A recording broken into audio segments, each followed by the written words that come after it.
요엘서 1장 1절부터 7절까지 우리 함께 읽겠습니다. 부두엘의 아들 요엘에게 임한 여호와의 말씀이라. 늙은 자들아, 너희는 이것을 들을지어다. 땅의 모든 주민들아, 너희는 귀를 기울일지어다. 너희의 날에나 너희 조상들의 날에 이런 일이 있었느냐?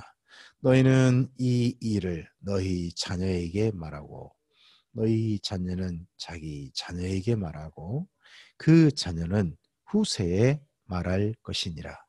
팥중이가 남긴 것을 메뚜기가 먹고 메뚜기가 남긴 것을 느치가 먹고 느치가 남긴 것을 황충이 먹었도다. 취하는 자들아, 너희는 깨어 울지어다. 포도주를 마시는 자들아, 너희는 울지어다. 이는 단 포도주가 너희 입에서 끊어졌음이니 다른 한 민족이 내 땅에 올라왔음이로다. 그들은 강하고 수가 많으며 그 이빨은 사자의 이빨 같고 그 어금니는 암사자의 어금니 같도다.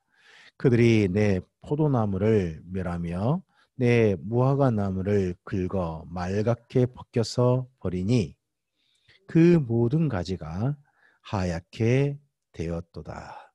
아멘. 우리가 열왕기 하서 14장까지 보셨습니다. 14장까지 보셨을 때 그 시대 정도에 우리가 살필 수 있는 선지서가 있죠.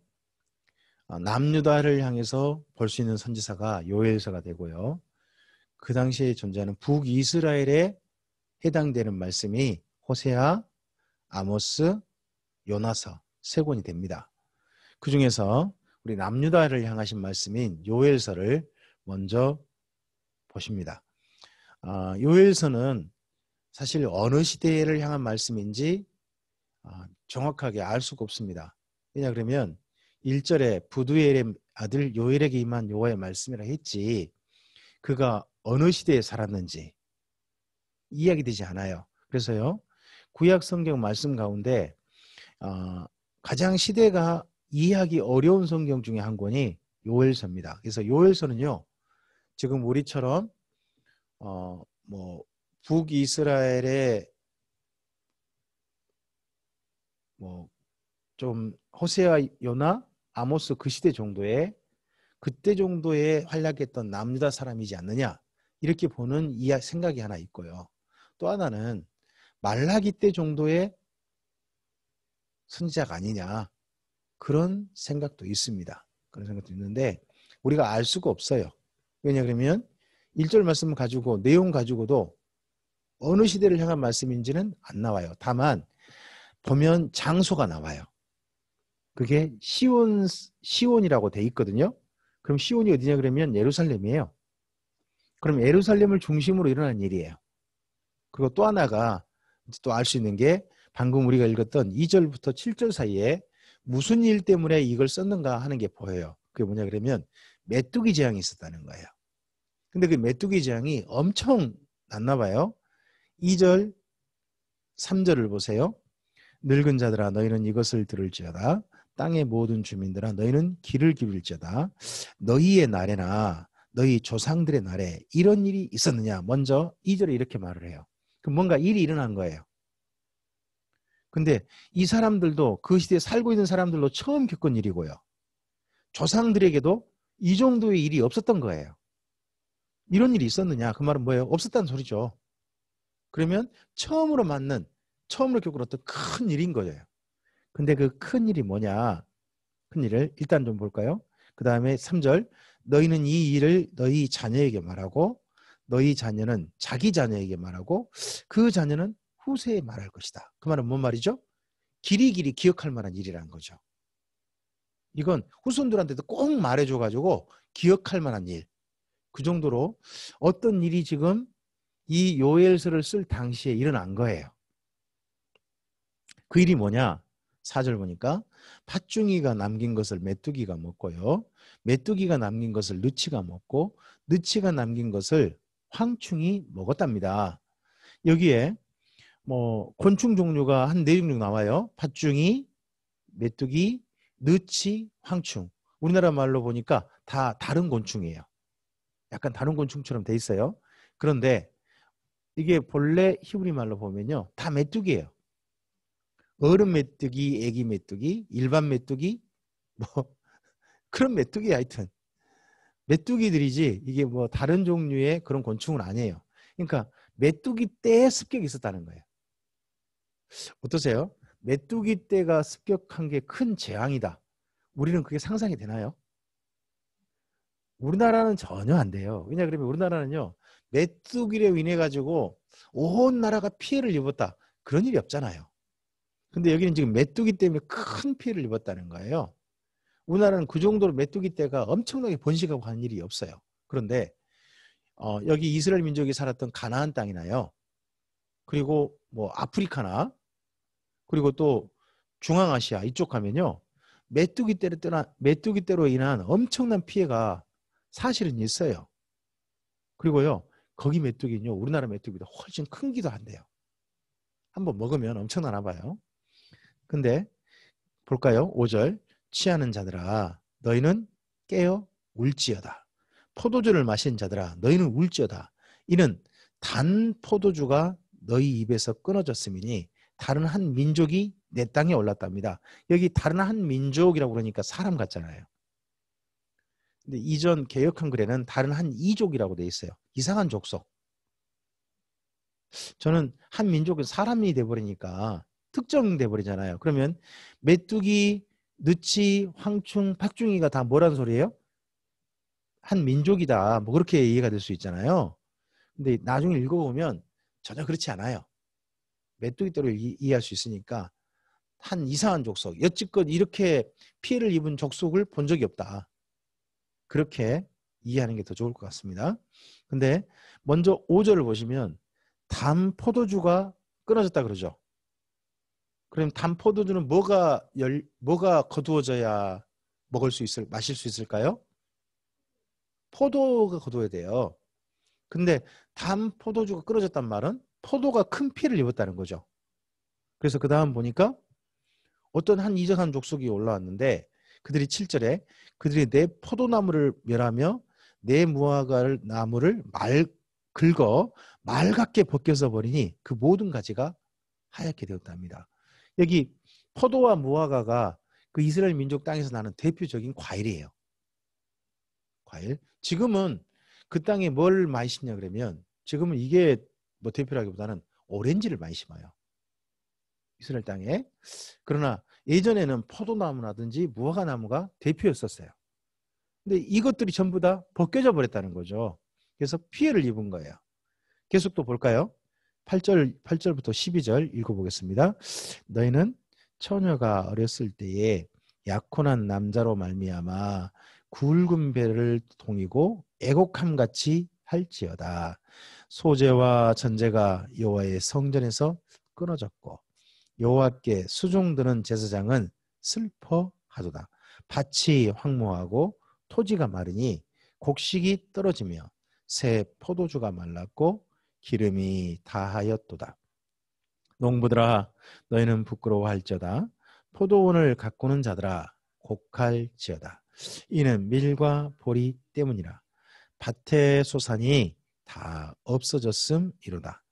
포도나무가 시들었고 무화과 나무가 말랐으며 석류나무와 대추나무와 사과나무와 밭의 모든 나무가 다 시들었으니 이러므로 사람의 즐거움이 말랐도다 합니다. 8절의 맨 처음에 너희는 처녀가 어렸을 때에 약혼한 남자로 말미암아 굵은 배로 동이고 애곡함같이 할지어다. 이 말은 뭔 말이냐 그러면요. 어떤 처녀가 한 청년이랑 정혼을 한 거예요. 근데 결혼하기 전에 죽어버렸어요. 갑자기 그럼 뭐가 돼버렸어요? 결혼도 못하고 과부가 돼버렸잖아요. 그랬을 때 슬피 우는 것처럼 그렇게 지금 울 일이 터졌다는 거죠. 그러면서 소재와 전제가 끊어졌대요. 소재는 뭐냐 그러면요. 곡식을 가루로 내서 드리는 제사예요. 전제는 뭘까요? 전제는요. 곡식을 가루 내 가지고 발효시켜 가지고요. 그 발효시킨 것을 수증기에 잘 정제해 가지고 그 맑은 물을 받아요. 그럼 그 물이 뭐가 되냐 그러면 술이 돼요. 독주. 우리나라에 그 소주 같은 걸 만드는 방법이에요. 그런 그 술 같은 제사를 부어드리는 제사를 가리켜서 전제라고 해요. 그러니까 그러면 이게 소제와 전제가 끊어졌단 말은 뭔 말이냐 그러면 곡식이 없다는 이야기거든요. 우리나라 같으면 뭐예요? 밀과 보리가 아예 없어졌다는 이야기가 돼요. 거기다가 아예 토지가 말랐고 밭이 황무해가지고요. 포도주가 말랐고 기름이 다 했대요. 기름은 뭘까요? 기름이 올리브 기름을 말을 해요. 이스라엘 민족이 거기서 먹는 대표적인 우리나라는 참기름을 쓰잖아요. 참기름, 콩기름을, 들기름을 쓰지만 종류는 세 가지나 되네요. 우리나라는. 거기 이스라엘 땅에는 그런 걸 가지고 기름을 쓸 수 있는 게 올리브 기름밖에 없어요. 근데 그 올리브 기름도 다 없어졌다는 거죠. 뭔 말일까요? 올리브 나무도 큰 피해를 입었다는 거죠. 그래가지고 곡식이 다 없어졌대요. 그러면서 12절 보면 그 과일나무 종류가 쭉 나오죠. 그 땅에 나는 과일나무들이에요. 포도나무, 무화과나무가 대표로 나오고, 그 다음에요 석류나무, 대추나무, 사과나무, 밭의 모든 나무. 그 땅에 가면요, 그 지중해 변에 가면 참 맛있게 먹을 수 있는 과일이 있는데 그게 석류예요. 우리나라도 석류가 있지만 그 땅의 석류 진짜 맛있어요. 석류를 그 성주순례를 가면요, 어떻게 주냐 그러면 석류를 통째로 그대로 압착해요. 압착해가지고 즙을 내면 즙을 큰 그 종이컵에 담아가지고 한 잔 줘요. 그 한 잔에 1달러에 먹을 수 있어요. 근데 먹어보면 정말 맛있어요. 아, 이쪽은 이렇게 과일이 맛있구나 하는 걸 그 석류나무를 통해서 알 수 있는데, 석류과일을 통해서 그런 게 다 말랐다는 거죠. 그러니까 곡식도 소출이 없고 거기다가 심지어 과일나무도 소출이 없어서 결과가 어떻게 됐나요? 거기 12절에 사람의 즐거움이 다 아예 말라버린, 그 정도로 피해를 입었다는 거예요.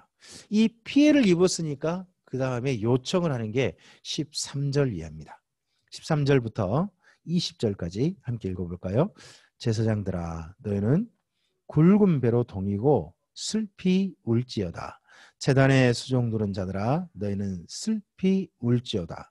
내 하나님께 수종 두는 자들아, 너희는 와서 굵은 배 옷을 입고 밤이 새도록 누울지어다. 이는 소제와 전제를 너희 하나님의 성전에 드리지 못함이로다.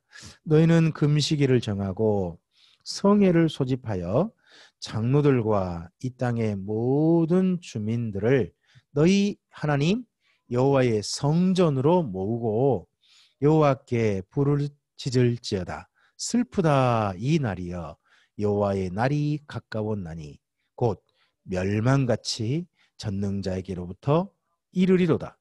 먹을 것이 우리 눈앞에 끊어지지 아니하였느냐? 기쁨과 즐거움이 우리 하나님의 성전에서 끊어지지 아니하였느냐? 씨가 흙덩이 아래에서 썩어졌고 창고가 비었고 곡간이 무너졌으니 이는 곡식이 시들었음이로다. 가축이 울부짖고 소떼가 솟아나니 이는 꼴이 없음이라. 양떼도 피곤하도다. 여호와여, 내가 주께 부르짖으오니 불이 목장에 풀을 살랐고 불꽃이 들의 모든 나무를 살랐음이니이다.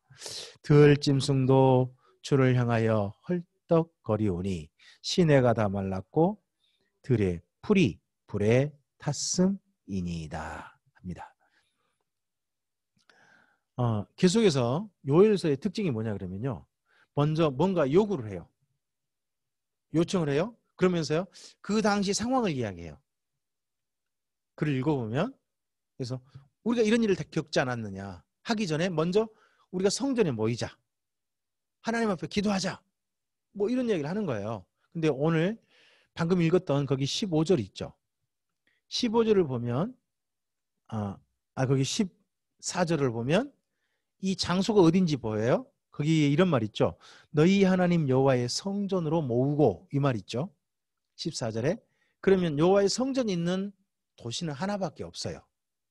거기 어디겠어요? 예루살렘. 그러면 이 요엘서가 어디를 중심으로 일어난 사건이냐 그러면 예루살렘을 중심으로 일어난 사건이란 거죠. 그럼 이건 북이스라엘 사건은 아닌 거예요. 남유다나. 근데 한 가지가 안 보여요. 거기 14절에 사람들 모으라 그러잖아요. 사람들 모으는데 대표가 누구예요? 14절에 장로들. 그 다음에요. 이 땅의 모든 주민들 이랬거든요. 누가 빠졌냐 그러면 왕이 없단 말이에요. 왕이 없어요. 근데 하나 더 볼 수도 있어요. 누가 없냐면 총독도 없어요. 원래는 총독이라든지 제사장이라든지 이런 사람이 함께 또 있거든요. 근데 총독도 없어요. 그러다 보니까 이게 그때냐라는 건 고민되지만 바벨론 포로 귀환 자들이 그 왕이 없이 살았거든요. 그러다 보니까 그때 이야기가 아니겠느냐 그렇게 보는 분도 있는 거예요. 근데 이걸 다리 이제 또 그다음 또 가보면 왕은 계속해서 밝히지 않지만 어린이도 모이라고 해요. 계속 읽어보면. 근데 그 어린이 중에 누가 있냐 그러면 요아스라는 왕이 있어요. 요아스가 7살 때 왕이 되거든요. 7살 때 왕이 되는데 그때 어린이는 사실 성전에 올 일이 없어요. 왕이 역할을 안 하는 거예요. 그때는 누가 역할이냐 그러면 여호야다라고 하는 대제사장이 나라의 중심이 되거든요. 그러다 보면 이건 요아스 때 정도라면 왕의 이름을 굳이 왕도 뭐라 이렇게만 하기보다는 그냥 어린이에 포함시켜 버릴 수 있다라고 생각이 되기도 합니다. 어느 시대 이야기인지는 아직 잘 모르지만 예루살렘을 중심이란 건 분명해요. 그래서 사람들 전부 다 어디 모으자. 성전에 좀 모이자. 그리고 베옷을 입재요. 베옷을 언제 입을까요? 슬픈 일을 당했을 때 이스라엘 민족이 입는 거예요. 지금 하나님 앞에 뭔가 정말 애통하고 슬퍼할 때 그때 베옷을 입거든요. 베옷을 입고 이곳에 모이자. 성전에 모이자 하면서 한 가지 더 지금 큰 일을 겪었는데요. 15절부터 15절을 보면 어떤 날이 또 하나 더 오죠. 여호와의 날이 멸망같이 곧 온다는 거예요. 또 지금 재앙을 당했는데 더 큰 재앙이 온다는 거죠. 그러니까 지금 여기 선지자가 말하는 게 뭐냐 그러면 1차 재앙을 당한 거예요. 1차 재앙으로 뭐로요? 메뚜기 때 엄청난 재앙을 당한 거예요. 근데 조금 더 있으면요.